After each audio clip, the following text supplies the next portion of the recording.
guys, welcome back to my channel. Today I'm going to be talking about bearded dragons and their care and what they need. And with me today I'm joined with my bearded dragon Fitz.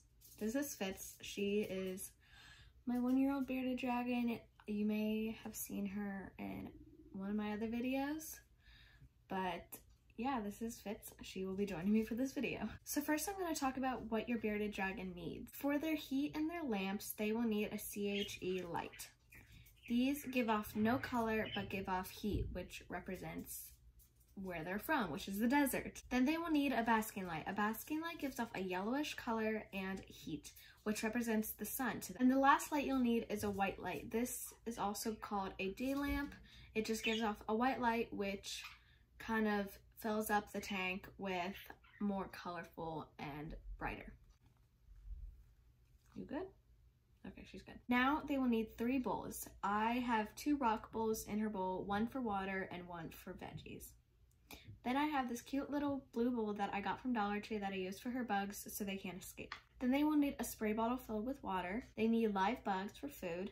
They need veggies for food as well. Basking spots such as driftwood and other decor so they can get closer to their heat spots. They need a large tank. The minimum is 40 gallons to 75 gallons for an adult bearded dragon. They need hides to get away from people. ReptiCarpet is the safest option you can use. I will talk about that why later. And lastly, they'll need calcium to cover their food in. I will also talk about that later in the video. Hello. Bearded dragons don't usually drink through water bowls. You have to spray them down, which they will absorb that water through their skin. I just got a little spray bottle from Dollar Tree and I spray Fitz down 3 times a day. I'm so confused on what she's doing. They might drink through their bowls when they're babies, but as they get older, they probably won't. You want at least 1 to 2 hides in your dragon's tank, so if they get scared, they can hide, or if they want to sleep and get away from the heat, they can go in their hide.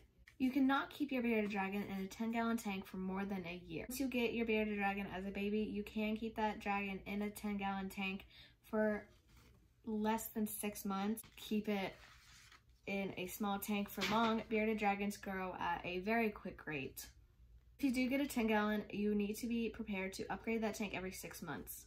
The minimum size for your bearded dragon's tank is 40 to 75 gallons for an adult bearded dragon.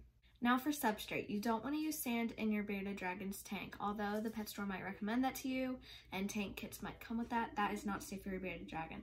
When they're eating, they could ingest it into their stomach and that could cause problems and even death. ReptiCarpet and tiles are the safest option you can use. If you're going to get ReptiCarpet, you might see the option of Repti-Sand Carpet, which is the same thing as sand. They can ingest the sand fibers inside of that carpet, and again, it can cause stomach problems and even death. Tile can also make an easier cleanup. Your dragon needs calcium to grow. When you're feeding your bearded dragons veggies and bugs, you want to dust their food in calcium. You don't want it to look like a powdered donut. You want it to be lightly sprinkled with it. Bugs are a very important part of your animal's diet. Mealworms, superworms, dubia roaches, hornworms, and waxworms are all great bugs for your dragon. Get them at almost any local pet store or you can buy them from breeders. The mealworms have a hard exoskeleton that can be hard for your dragon to digest. Veggies are a very, very important part of your animal's diet. Collard greens, carrots, bell peppers, and any other darky leafy green are great options. Now for shedding for your bearded dragon, every other week when you first get them, and then they might shed once a month when they get older. They shed to peel off their old skin and grow new ones, so they are growing constantly. Fitz just shedded the other week and she's already really big. Do not peel your bearded dragon's shed off. It can cause bleeding if you peel it in the wrong spot. If your dragon is having a hard time shedding, or give them a warm bath with a toothbrush, do not force any of the shed off. That is basically what your bearded dragon needs. I would look up what kind of veggies you can feed your bearded dragon, what's safe and what's not safe for them. But I really hope you guys enjoyed this video. I hope if you're going out to get a new bearded dragon, you have a lot of fun, and I hope this video helped you. If you already have a bearded dragon and you learned something new, you're welcome. Thank you guys so much for watching this video, and I'll see you in the next video.